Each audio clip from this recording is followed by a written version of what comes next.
Old Power. One day, James had to wait at Edward's station till Edward and his train came in. This made him cross. "Late again," he shouted. Edward only laughed, and James fumed away.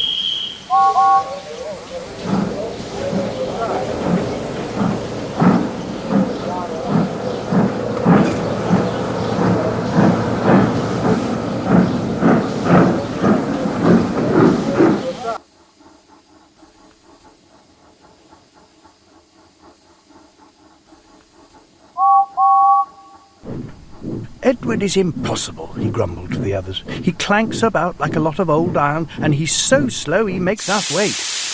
Thomas and Percy were indignant. "Old iron?" They snorted. "Slow?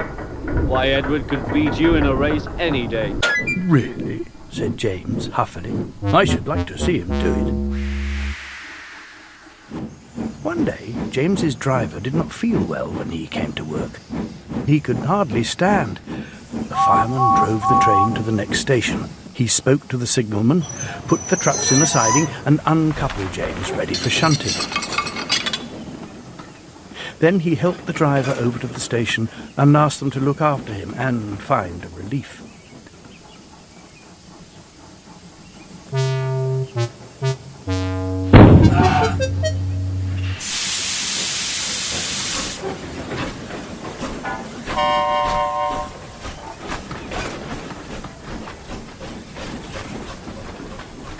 Suddenly the signalman shouted, and the fireman turned round and saw James puffing away.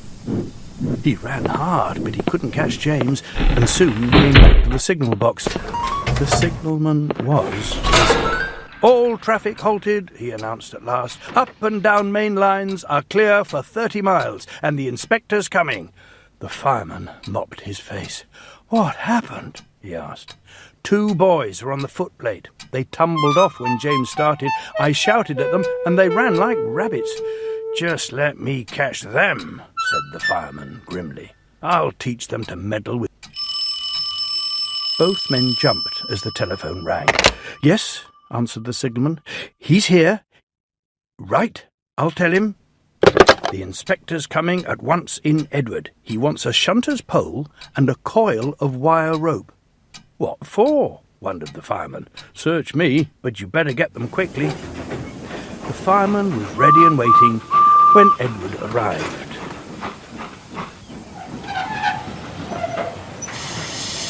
The inspector saw the pole and rope. "Good man," he said. "Jump in." We'll catch him," puffed Edward, crossing to the up line in pursuit. James was laughing as he left the yard. What a lark, he chuckled to himself. Presently he missed his driver's hand on the regulator, and then he realized there was no one in his cab. "What shall I do?" he said. "I can't stop. Help! Help!" We're coming. Edward was panting up behind with every ounce of steam he had. With a great effort, he caught up.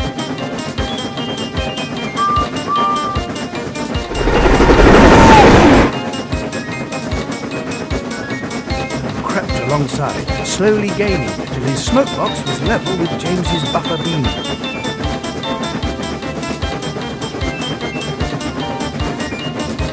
"Steady, Edward!"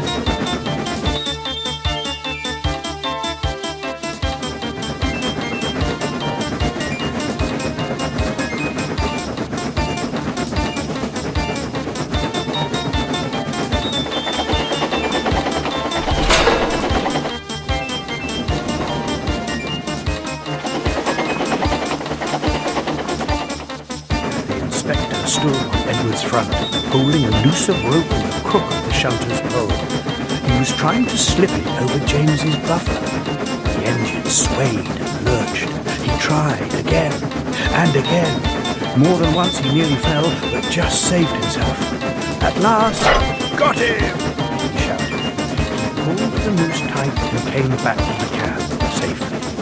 Gently braking so as not to snap the rope, Edward's driver checked the engine speed, and James's fireman scrambled across and took control.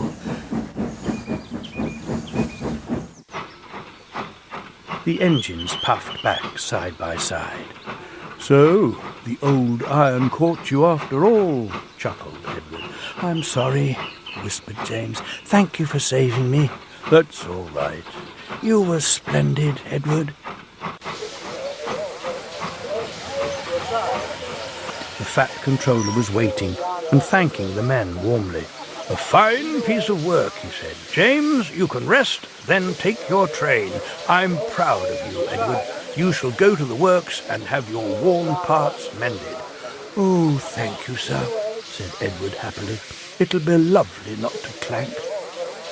The two naughty boys were soon caught by the police, and their fathers walloped them soundly. They were also forbidden to watch trains until they could be trusted. James's driver soon got well in hospital and is now back to work. James missed him very much, but he missed Edward more.